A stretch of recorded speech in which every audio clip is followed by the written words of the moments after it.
Anthony Albanese is on the road this week. He's just decided he's going to skip off the Indigenous voice referendum campaign and go to Asia.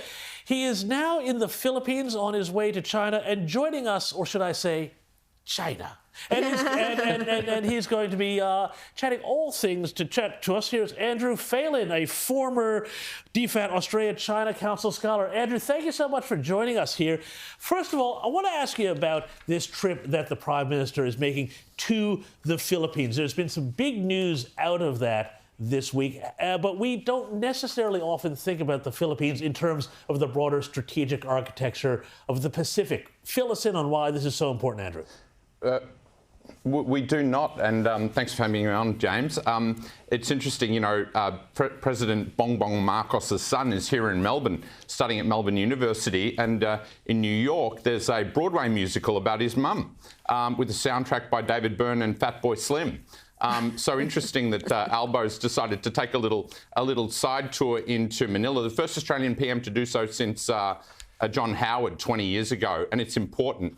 We often hear about the importance of Taiwan in terms of tension in the Indo-Pacific, but in many ways the Philippines is just as important when you think that the Luzon Strait, which is the body of water between the southern tip of Taiwan and the northernmost part of the Philippines, is kind of like a gateway to the big blue Pacific. So it's got a very strategic importance. Rita. Also, he's got a trip to China coming up. He is going to be the first one to go to China in 7 years. How should he handle that visit? Because the optics are very important. You can't go there and grovel, but you can't say anything that the Beijing might take offence to. So how does he handle that? How does he walk that tightrope? Yeah, it's a great question, Rita.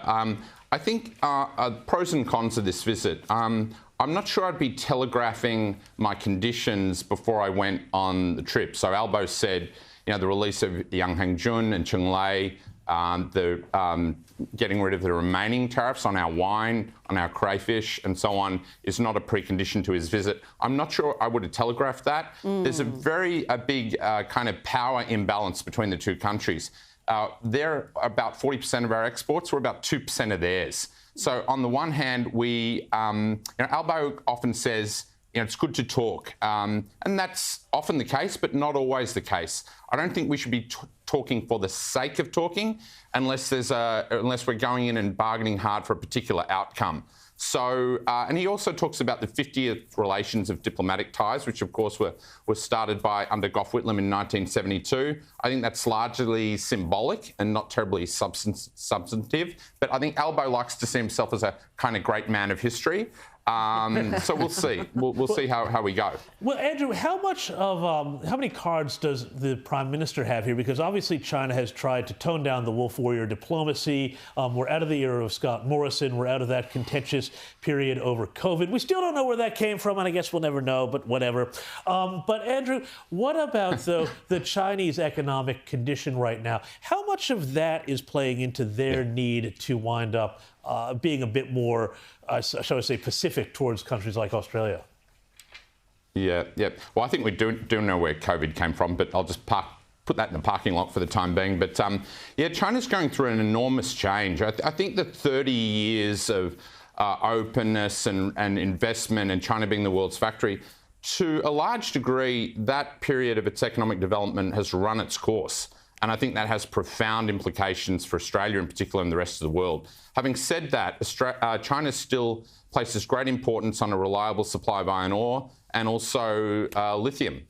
If you look around our roads, you'll see cars by BYD and Chery popping up all over the place. And China has a glut of product in both electric vehicles and batteries. So the idea that some of the Teal members have said, you know, that we need to do more in this space, I don't think they fully appreciate how dominant China is in this particular area. You know, the earlier EVs are now sitting in kind of EV graveyards. There's such overcapacity. At one point, there were 500 companies in China making electric vehicles. Now there's about 100, and that'll be further consolidated. But they're overproducing, and so they're selling them at discounts around the world. And China is now the world's #1 manufacturer of automobiles.